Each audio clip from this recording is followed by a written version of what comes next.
پېښور کې د څارویو د څرمنو بیپاریان وایي چې په تیره یو لسیزه کې کاروبار کم شوی دی او د ناسمو کاروباري حالاتو له وجې ځینو بیپاریانو خپل کاروبارونه هم پرېښي دي. د څارویو د څرمنو کاروباریان وایي چې له پاکستان څخه د څرمنو له جوړو شیانو د صادراتو کموالی او په مارکیټ کې د چینایي مصنوعي څرمنو او رختونو څخه د جوړ پیزار او کوټونو زیاتوالی په دې کاروبار ورځ تر بله بد اغېز کوي.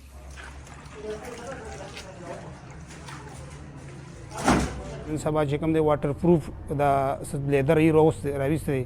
اکثر په دې سپلو مفلو کې چې کوم دی استعمالیږي چې چمړیال ته ورشي چمړیال به ته دا وایي چې دا واله دا واټر پروف دی دا نه خرابېږي ای دواړه سیټه چې کوم دی نو بند کړي وي د ریکسین غوندې کې ټیپس درمنه نو د دې اثر هم په دې باندې زیات تر چې کوم دی نو غورځېږي. دې لپاره چې کوم نور د دې بارمل چې کوم میټیریل راځي کم چې کوم دی نو دې لپاره کم سودا راځي سره دا جوړېږي که نه کروم وغیره شو دا نور شیزونه شو نو هغه چې کوم دی نو هغه د بار ایکسپورټ کېږي په ډالر باندې حساب سره راځي او په دې باندې خرچه کېږي نو خرچه پې ډېره ده او مخکې چې کوم دی د خرڅ چې کوم دی نو هغه کم دی.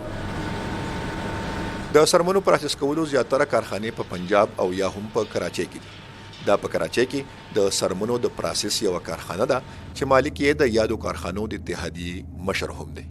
د یادې اتحادیې په وینا په تیرو لسو کلونو کې د څرمنې د مصنوعاتو او پروسس ځینې کارخانهدارو خپلې کارخانې بندي کړي دي او نورو کاروبارونو ته یې مخه کړې ده.